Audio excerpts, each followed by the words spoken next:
our community spotlight today is going to be with Karen Kouba-McIver. She's a licensed social worker and program leader with more than a decade of experience supporting aging adults, caregivers, and veteran communities. She specializes in gerontology, dementia-inclusive programming, and caregiving education, with a strong commitment to enhancing dignity, independence, and quality of life for older adults and their families. Karen currently serves as a project lead with Aging Strong programs of Jannus, where she facilitates powerful tools, caregiver workshops, develops Memory Café programs, trains volunteers for programs, and co-facilitates innovative improv for caregivers sessions that strengthen community and reduce stress. And she will be talking to us today about the Memory Café. All right, Karen, did you want me to share your slides or are you sharing? I sent them to you, so I just thought probably Okay, yeah, easiest that's from fine. you from right from your direction there. I can indeed. Give me just 1 second to It's pull them up okay. here. I have them up. I just need to switch screens. All right.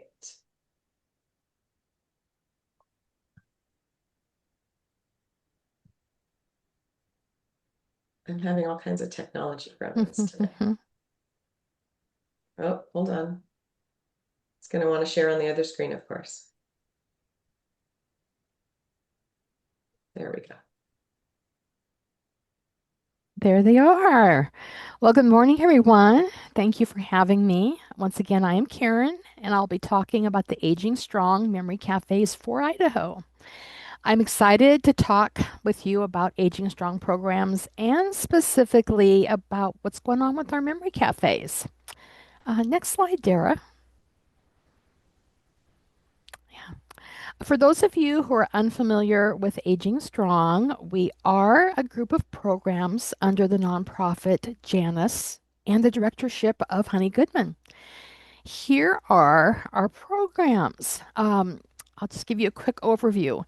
Foster Grandparents, led by Asia Miller, is an older adult mentor program for students and teachers in the schools. Many of you know Lisa Underwood with our companion respite program, and it was previously called Legacy Core. If you're kind of like going, that looks familiar, but that's what that is about, and that's serving those veterans and older adults. I also work with the Powerful Tools for Caregivers classes, which are 6-week workshops for that 24/7 caregiver. It's about their self-care, about their well-being in care for someone with a chronic disease. And then, of course, the memory cafes. It's also not listed here yet, but we recently had our Improv for Caregiver program in April, serving 25 caregivers. And we will be having a second one in September. It's a 3-week workshop, and there are more details coming soon on that. So we'll be getting that out to you. And all of these programs are volunteer powered. So very important that volunteers who are making a difference in our community. Next slide, please. Okay. So our memory cafes are a place where family caregivers and their loved one with memory loss can come together in a safe, supportive, and engaging environment. The concept of the Memory Cafe originated in the Netherlands clear back in 1997, and it didn't even come to the US until 2008. I did not discover the concept of memory cafes until 2016, and we were able to get the first one in the state started in 2017. The realization of the need came about as we worked with family caregivers. We often heard caregivers express that caregiving for a loved one with dementia made their world feel smaller. They could no longer socialize as they once had. They weren't enjoying activities together. They could not comfortably go to places like stores, restaurants. Some of them no longer fit into their faith community because of these changes in agitation, behaviors, all the different things that were going on. So the social isolation affected both caregiver and the care recipient.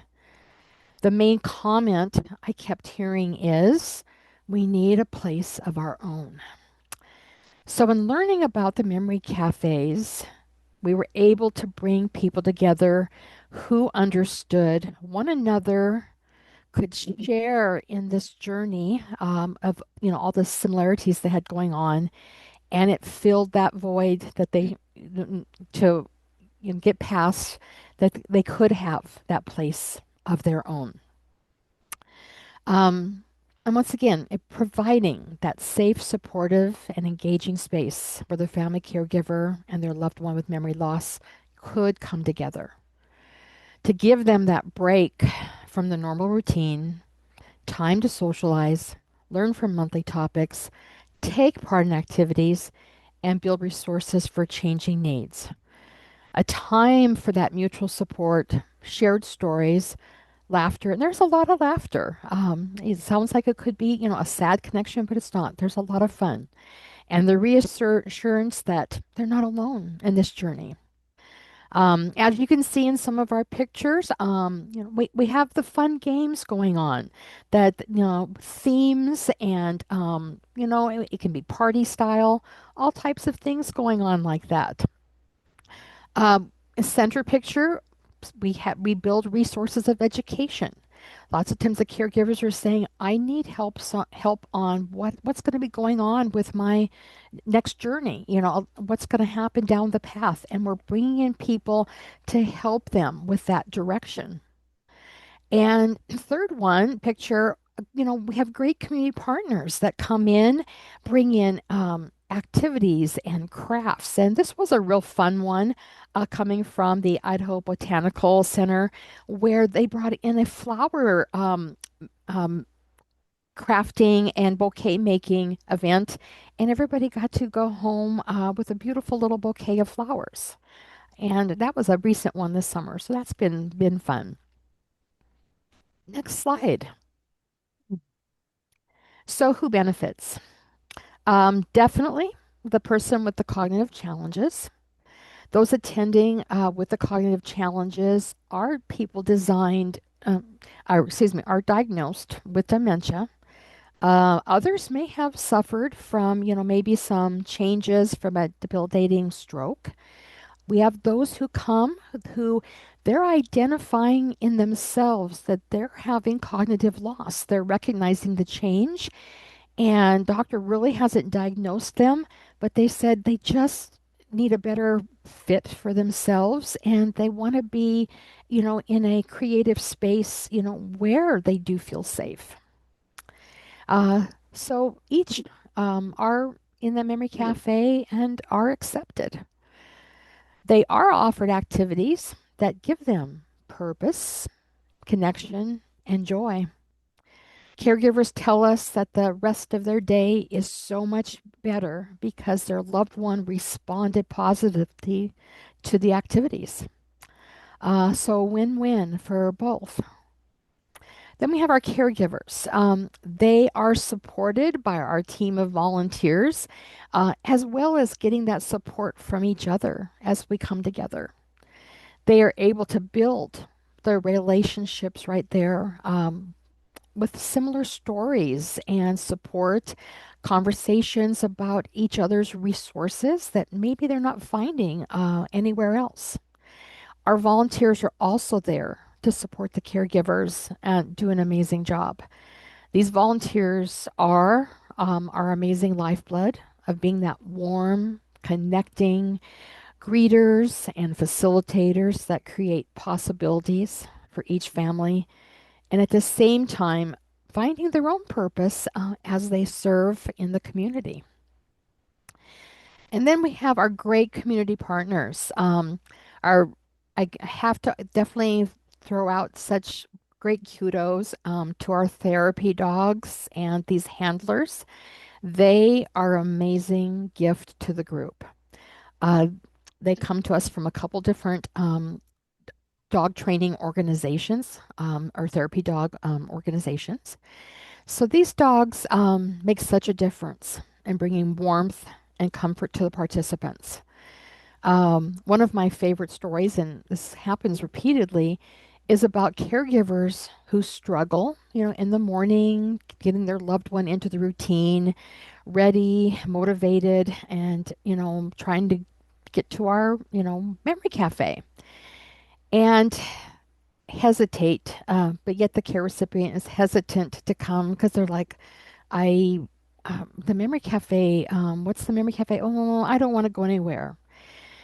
And all the caregiver has to say is, do you want to go see Max? And their loved one becomes excited and says, yes, I want to go see Max. And Max is this great German Shepherd you see in this fourth picture.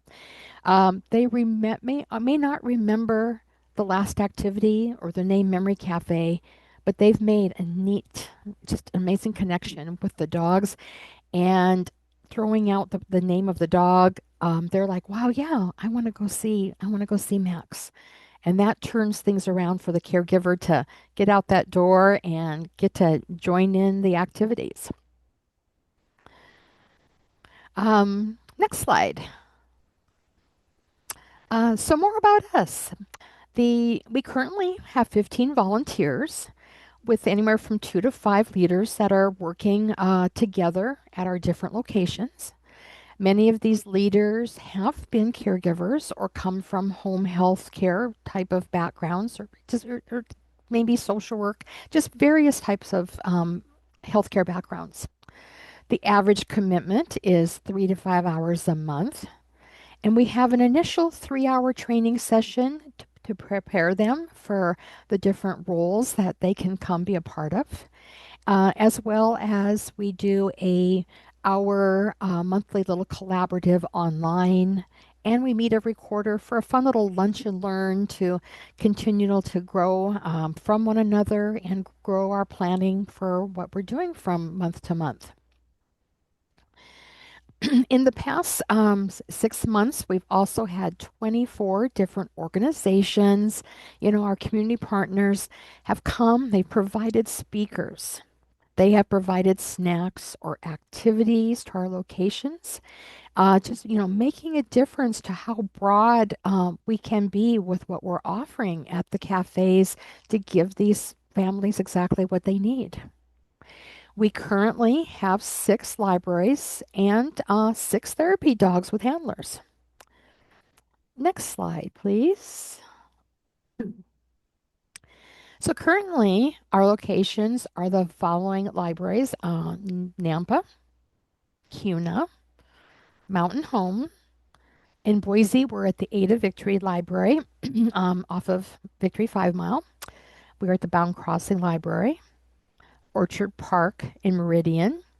And plus, we have an online one, excuse me, I have an online one led by Dr. Desai with the St. Alphonsus Memory Center, and different people with the Memory Center coming in, doing special things with that online one. And once again, you can see some of our little activities and fun going on for games in the corner with those pictures. Next slide. New and exciting for us is the Memory Cafe's facilitator training. Our first training was in June. We had a 3 hour, or we have a 3 hour, 8 module training that prepares new leaders anywhere in the state to start their own Memory Cafe.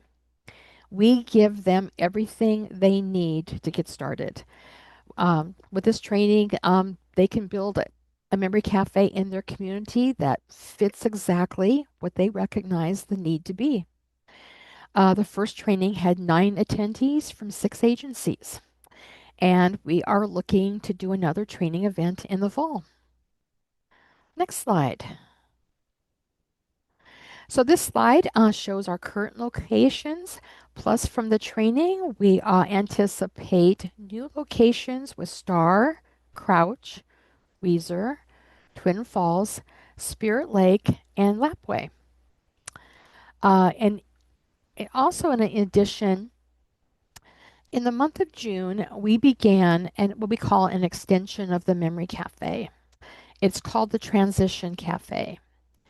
Um, over the years, many caregivers from our programs had lost their loved one, and yet they were continued to attend memory cafes, and um, what they expressed after a period of grieving is that they no longer know where they belong. Relationships have changed, activities have disappeared. They do not have the same hobbies, and often friends or family did not stay involved. So, dealing with all of this, many have struggled on how to move forward. So, thus, we recognize the need for the Transition Cafe, a place for caregivers who have lost a loved one and are working to rebuild their lives with connection and purpose.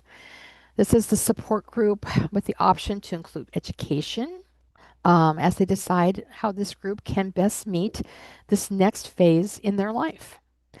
We meet the second Thursday afternoon of the month, so this next one is this afternoon at 1 o'clock at Norco.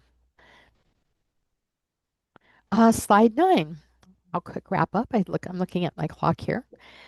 We are grateful for all of our community partners for the funding, the education, the support, making possibilities for all these specific needs. Many of you have come into our space and or provided space. You've been speakers, provided snacks, made crafts available, and so much more. We could not do this without you. So thank you all so very much.